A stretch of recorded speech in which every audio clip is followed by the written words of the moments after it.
I'd like to start off by asking you a question. When you return home from work or you return home from wherever you are in the world, running errands, going to the grocery store, you see your family, you look to your left and your right, and you should think, are the lives of my loved ones worth protecting? Now, for me, the answer is always going to be yes. And for you, I'm willing to bet the answer is always going to be yes, too, which is why it's very important, especially in 2021, that everybody should practice some form of self-defense. Now, self-defense is a very broad span of topics, which I'm going to narrow down into three portions today. The first portion is going to be martial arts, and the martial arts can be brought down to Brazilian Jiu-Jitsu or BJJ, karate and boxing, the use of firearms, which is going to be either concealed carry license or home defense, and then the simple use of just situational awareness, judgment, and common sense when you walk into public areas and make calls before you should bring your family into those areas. A little bit about me. I've been practicing Brazilian Jiu-Jitsu for about 2 years, and I've been an avid shooter for most of my life. Going into martial arts. Martial arts is a great non-lethal tool to use when you want to defend your family and the people around you, or just yourself.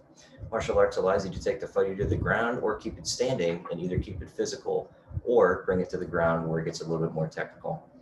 Now, when talking about Brazilian Jiu-Jitsu, that's the more use of opponents' submissions and chokes and controlling sort of their joints and their hips to be able to get somebody to a point where you can either get them in a choke or something like that to control them, as opposed to striking them and knocking them out.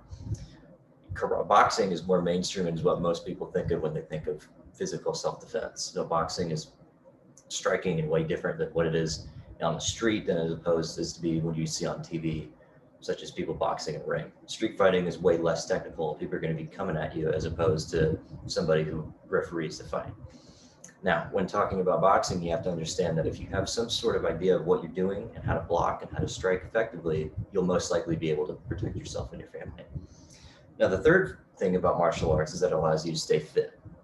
And staying fit is something everybody wants to do, so why not combine it with something that can protect your family? In Project BJJ, they state that incorporating anaerobic and aerobic exercise, you can lose fat, build muscle, and heart and cardiovascular, as well as respiratory strength. Now, your lungs and your heart are your most important part of your body, at least that's what most scientists and doctors agree with, so I wouldn't see why that wouldn't be a bad thing to talk about. Now, going into the most common form of self-defense that people tend to think of, and that is firearms.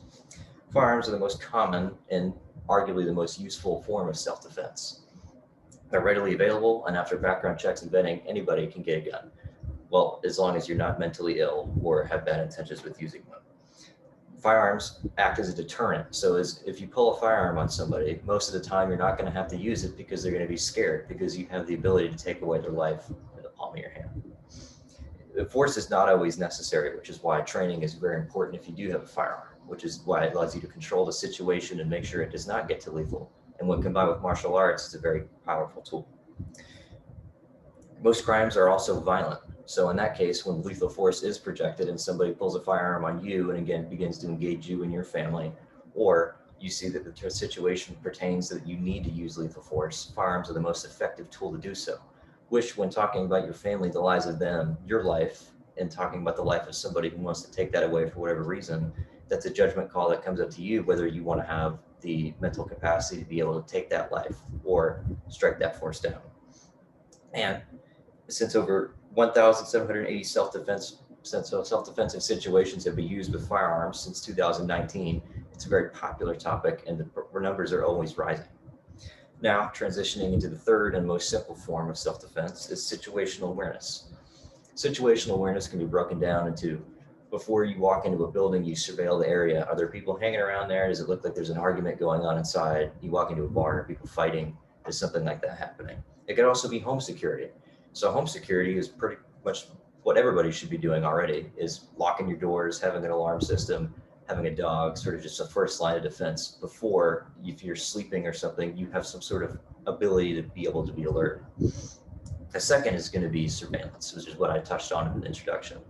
Surveillance before you walk into an area is sort of just walking in, and before you walk in, just take a quick glance around your area, surveil the things that are around you, such as bar fights going on, arguments going on, are people fighting? Does it look like the police are there? Is there sirens? Is there something going on? Do I want to take my family into this situation and possibly put them in harm, as opposed to just leaving them and going to do something else?